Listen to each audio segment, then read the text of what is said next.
తీసుకో.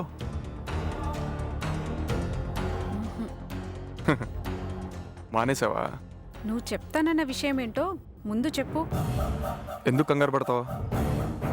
నిశ్చితార్థం అయిపోతే నేను నీకు దక్కననా?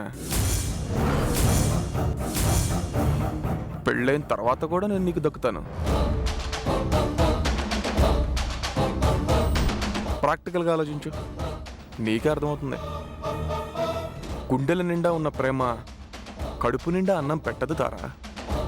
పెళ్లికి ముందే ప్రేమ ఉంటుంది, అయ్యాక జీవితం అనేది మొదలవుతుంది. అది అందంగా ఉండాలంటే డబ్బులు కావాలి. ఆ డబ్బు త్రిపుర ద్వారా నాకు వస్తుంది. తననొద్దనుకొని నేను నిన్ను కష్టపెట్టలేను. నేను నీకు కావాలనుకుంటున్నావు కాబట్టి దాని తర్వాత స్థానం నీదే. ఇంతకు ముందులాగే ఉందాం. ఇందులో తప్పే ఉంది? ఆలోచించు. నీకు కావాలనుకున్నది నేను ఇస్తానన్నప్పుడు నా గురించి నువ్వు పట్టించుకోవాలిగా. నీ మనసులో ఉన్నది నాకు తెలిసింది ఇప్పుడే అయినా ఆలస్యం చేయకుండా నీకు పాజిటివ్గా స్పందించాను. నా సిచ్యువేషన్ అర్థం చేసుకో. నాకు నెగిటివ్గా ఏదీ చేయకు. చేస్తే సఫర్ అయ్యేది మనమే. తారా, ఎంత క్లియర్గా నా ప్రాబ్లమ్ని ఎక్స్ప్లెయిన్ చేసిన తర్వాత కూడా నువ్వు సైలెంట్గా ఉంటే నేనేం అర్థం చేసుకోవాలి? నీకు నేను అన్యాయం చేయననే కదా అంత దూరం నుంచి నన్ను వెతుక్కుంటూ వచ్చావు. నీ నమ్మకాన్ని పోనివ్వను. నన్ను నమ్ము. నాకు పెళ్ళవగానే నీకు అమెరికాలో మంచి జాబ్ వచ్చేలా చేసి నిన్ను అక్కడికి రప్పిస్తాను. మనం హ్యాపీగా ఉందాం.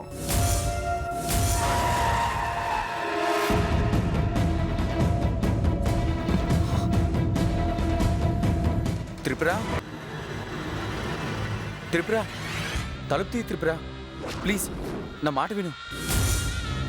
త్రిపుర, నా మాట విను. త్రిపుర, తలుపు తెరు. నీకు ముఖ్యమైన విషయం చెప్పాలి.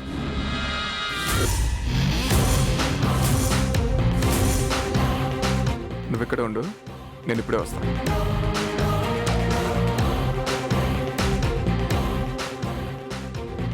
ఈ విషయం ఇంట్లో ఎవరికైనా తెలిస్తే?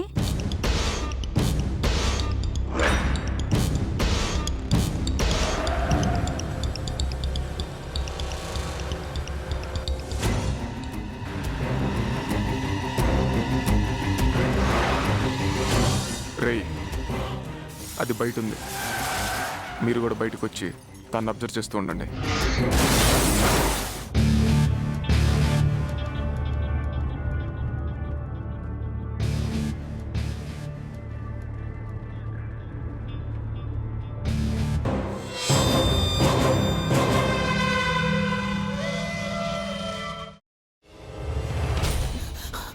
నువ్వు ఇంకేమన్నా చెప్పాలా? ఇంకేమన్నా అబద్ధం చెప్పాలనుకుంటే చెప్పేయి. నేను చూడాలనుకుంటున్నాను నన్ను మోసం చేయడానికి నువ్వు ఎంత నీచానికి దిగజారగలవు అని. ఎందుకు ఆలియా, ఎందుకు నువ్వు ఇలా చేసావు? నీకు తెలుసు కదా నానమ్మ తర్వాత నీ ఒక్కదానిని కదా నేను పూర్తిగా నమ్మేది. ఏమన్నావు నువ్వు? ఈ మధ్య అన్నిటినీ మర్చిపోతున్నావా? అది చాలు. వాటిలో ఉన్న శక్తి విషయాన్ని గ్రహించి మనకు వివరిస్తాయి.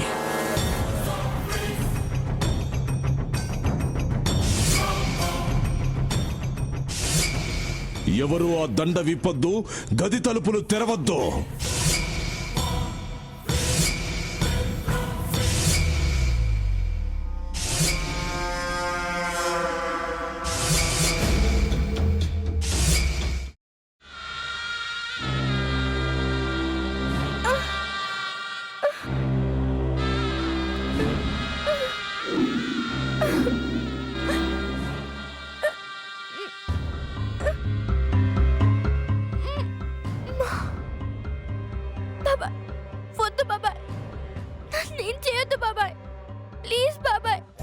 నీకు నిజం తెలిసినప్పుడే నా ఆలోచనలో నువ్వు చచ్చిపోయావు.